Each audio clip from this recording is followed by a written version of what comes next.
Today I'll be ceramic coating my Tesla Cybertruck, and it's nothing like ceramic coating a regular vehicle. With regular paints and clear coat, you've got forgiveness. You can fix any errors, you can polish out various sections that you missed, but with bare stainless steel, that's a whole nother ballgame. Every mistake, every streak, and every error shows immediately on the stainless steel. And some of you know I ceramic coated my Model Y Performance over 3 years ago with Avalon King's Armor Shield 9 original formula, and I recently ceramic coated my new Model Y Juniper with their new Armor Shield 9 Max ceramic coating, and both turned out incredible. So today I'll be ceramic coating the Tesla Cybertruck with Avalon King's Armor Shield 9 Max ceramic coating, and I'll walk you through the prep, the process, the polishing, and the coating itself.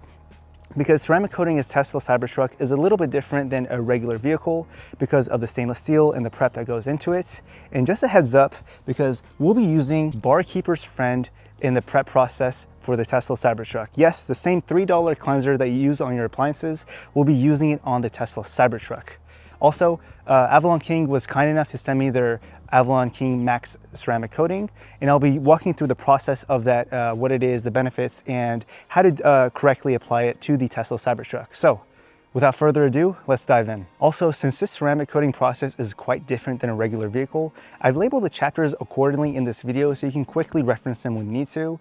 And all the products I mention and I use in the video will be in the description below in the exact order I go over them. If you want a full breakdown on what a ceramic coating is and the full list of all of the benefits, I actually went in depth on that in my recent Model Y video, so you can check that out if you're newer to ceramic coatings. But here's a quick rundown. It basically adds a hydrophobic layer on top of your vehicle, making it easier to clean, keeps fingerprints and grime from sticking, and it overall gives it that deep reflective sheen. And on a stainless steel truck like this, it gives you all of those properties as well, because you know how hard it is to keep the stainless steel clean. Avalon King sent me their prep shampoo, IPA spray, and maintenance wash, all of which I'll be using in this video. You can piece together things from other brands, but honestly, using a full system just makes the process smoother and more predictable. And since it's designed to work together, there's no guessing or compatibility issues. Alright, a quick unboxing. The Max Kit comes in a sleek black box, and inside you've got everything you need. A 30 milliliter bottle of the coating, a microfiber towel for buffing out the coating, an applicator pad,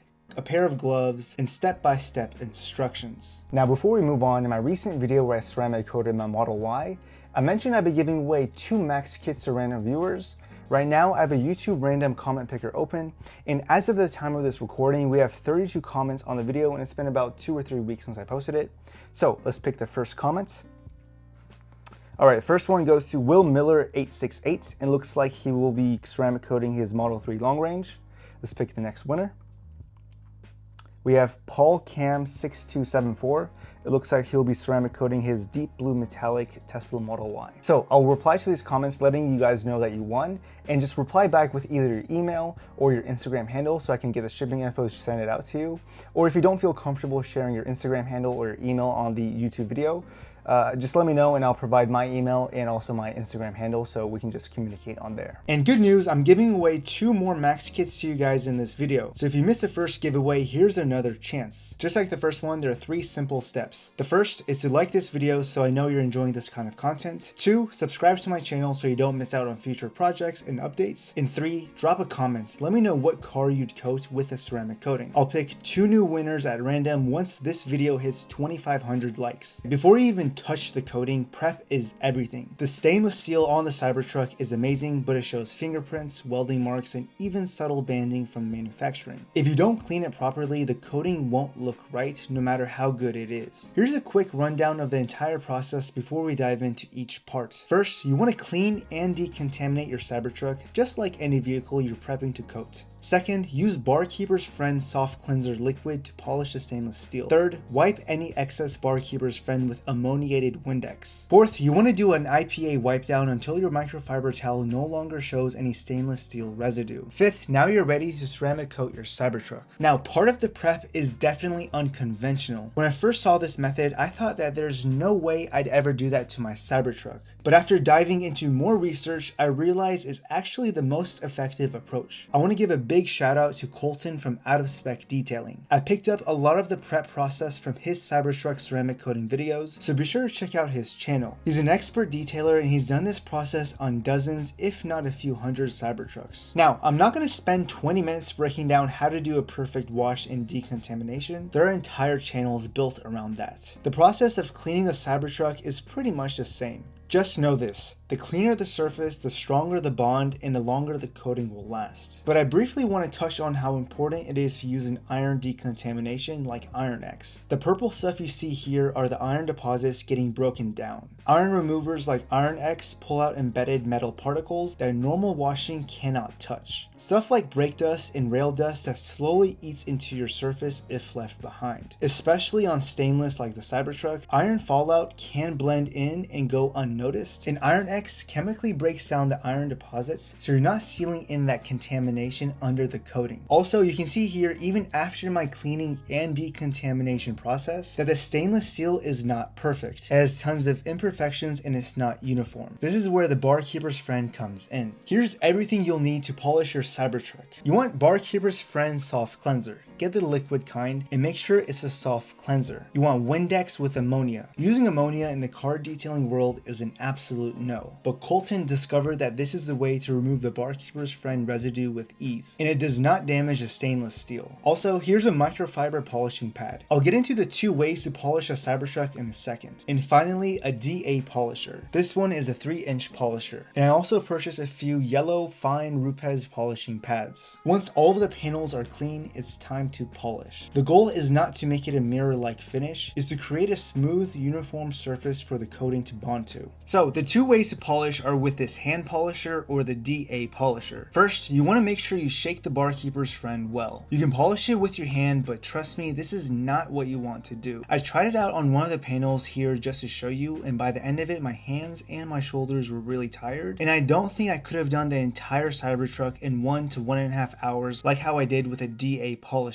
Then, after you've polished a section of the panel, spray it with Windex. Spray it a few times generously and wipe it with your microfiber towel. Then, on a new side of the towel, spray it again and sort of let it air dry after you wipe it. At first, you may get some streaking from the Barkeeper's Friend residue, but you'll get the hang of it after a few attempts. Here's what a section looks like after it has been polished with Barkeeper's Friend. The difference is certainly striking. You can see the stainless steel come back to life. It no longer has that orangey/dark hue or tone to it. The surface is level and the stainless steel now pops. I certainly recommend purchasing a DA polisher with a few yellow Rupes pads. It's the fine polishing yellow pads they have. If you've never polished a vehicle, do not worry. This was my first time as well. I've never polished a vehicle, let alone even touching a polisher. You don't need a fancy expensive DA polisher. A simple $50 polisher will do the job fine for what we needed to do. And just put a few drops of it on the pad and start polishing. I set the polishing speed to 3 on this particular polisher, and I let the weight of the polisher to do the work.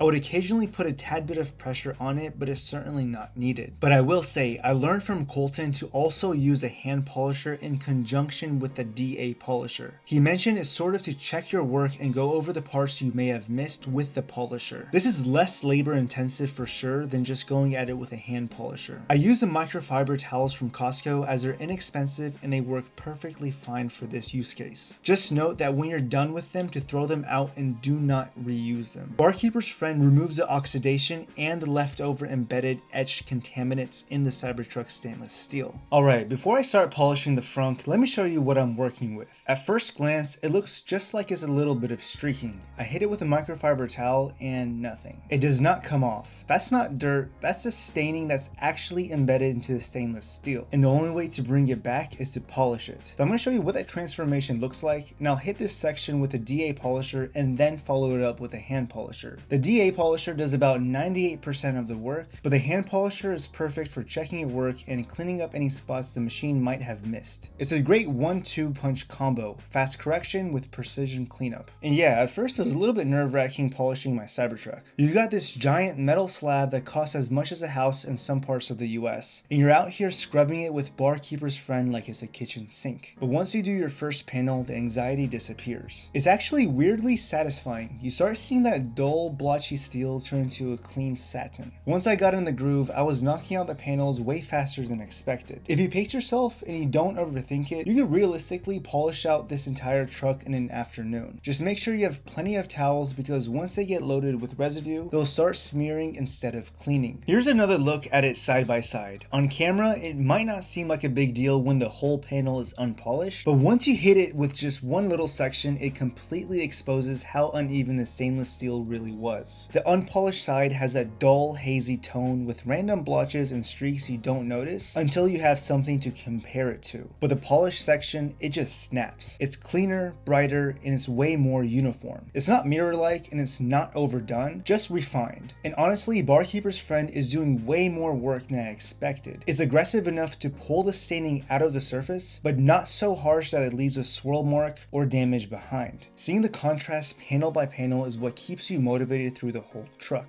Also, you want to make sure you do the IPA wipe down after the Barkeeper's Friend and before the ceramic coating. This ensures that any excess residue gets removed and you have a clean, prep-ready surface ready for a ceramic coating. I recommend using Avalon King's IPA wipe down because it's ready, or you can just create your own IPA solution. But regardless, you want to put it on all of the panels, glass, and trim to make sure it's ready for the ceramic coating. Now it's finally time to apply the coating. This is where the technique and the patience matter the most. First off, start by shaking the ceramic coating bottle. You want to start with a very thin layer. Thicker isn't necessarily better. If you over apply it, it can stick like honey and you'll be spending extra time wiping it down. You want to work in small sections and do a cross-hatch pattern. And if this is your first time doing a ceramic coating, start in a 2 foot by 2 foot section so you have it under control. And as you apply, pay attention to the flash times. The coating will start to haze slightly. It's also a little bit different for stainless steel. In my experience, it's been a tad bit longer. For my Model Y, I waited about 2 or so minutes before I buffed it out, but for the Cybertruck, I waited about 5 or so minutes before buffing it out. If it's tacky or sticky when you wipe, you've either waited too long or you've applied a too thick of a layer. Every coating behaves differently. Temperature, humidity, airflow, and even how the applicator absorbs a product can change the timing. That's why it's worth practicing on one panel before committing to the whole truck. And if you mess up, don't worry. You can remove it by going back to the polishing step with a Barkeeper's Friend. Just one thing to note is that when you have to redo it, you want to redo the entire panel to get that uniform look again. It's pretty much impossible to polish out a small section without it looking blotchy or out of place and not even. And yes, the Avalon King Max coating can go on everything. Glass, plastic, stainless steel, and even the headlights. The whole truck. That's honestly one of my favorite things about this formula. You don't need a separate coating for all of the different surfaces. You don't need a separate coating for glass, a separate coating for plastic, stainless steel, or even paint. This one bottle does it all. I coated the entire Cybertruck, every panel, the glass roof, the black plastic trim, and even the tonneau with a single bottle. And unlike the original Armor Shield 9 that required 2 layers, this new Max only requires 1. You lay it down once and you're done. Also, here's a perfect example on the tonneau. Aside from protecting it from UV fading, look at how much deeper and richer the plastic gets. It goes from dry, chalky gray to a bold, factory fresh black. It almost tricks your brain into thinking it was replaced, not coated. Let me go back to the glass because that's where it gets fun. The water basically just runs away from the surface. It has super tight beading, even fingerprints and smudges wipe off way easier than bare glass or stainless steel. It's one of those upgrades you don't notice until you go to clean something and realize it's already clean. So yeah, if you're wondering whether the Max is just for the paint, absolutely not. It's a full body armor layer for every sort of surface that a car has. After coating the entire truck, the difference is certainly noticeable. The Cybertruck's natural stainless steel has this bright raw look. The coating adds evenness and protection against fingerprints and contaminants. Just look at this, the water doesn't just want to stick to the surface. The second it makes contact, it pulls itself into tight little beads like it's being repelled. It doesn't smear and it doesn't pool. It gathers and shoots right off the panel. This is exactly what you want to see from a ceramic coating. Strong, hydrophobic behavior. Not only does it look cool, but it also means less dirt buildup and it's way easier to clean. And here's what it looks like after it has rained. No haziness, no water spots, just perfectly uniform beads sitting on top like the truck is wearing a force field. It's the kind of thing that doesn't translate fully on camera, but trust me, in person it's insanely satisfying to see. Moments like this are when you really appreciate the effort that goes into prep and coding, because the payoff is literally instant. So, is this DIY friendly? Absolutely. You don't need years of experience, but you do need patience and willingness to learn each panel's personality. Cost-wise, doing it yourself is much cheaper than paying a professional. You're looking at under $100 for this kit, whereas if you pay a professional, you're looking at around $2,000 to $3,000. But it does take time. The payoff is uniform, protected finish that keeps your Cybertruck looking its best. The learning curve is worth it, and the results speak for themselves. And that's it. The Cybertruck is fully coated. Every panel is protected, and it's all DIY. Inspired by pros like Colton from Out of Spec Detailing and a few others. If you're looking to do this yourself, take your time, follow the process, and you'll be amazed at what a little patience can do. And also, don't forget, I'm giving away 2 more Armor Shield 9 Max kits. If you want to enter, like this video, subscribe to my channel, and drop a comment telling me what car you'd coat. Or heck, even a bike, fridge, toaster, I don't care. Make it fun. I'll be picking 2 winners in the comments when this video hits 2,500 likes. If you want to grab the max coating for yourself or any of the prep products I use in this video, all of the links are down in the description below. I appreciate you guys watching. Keep your stainless steel streak free and your paints glossy. Now see you guys in the next one.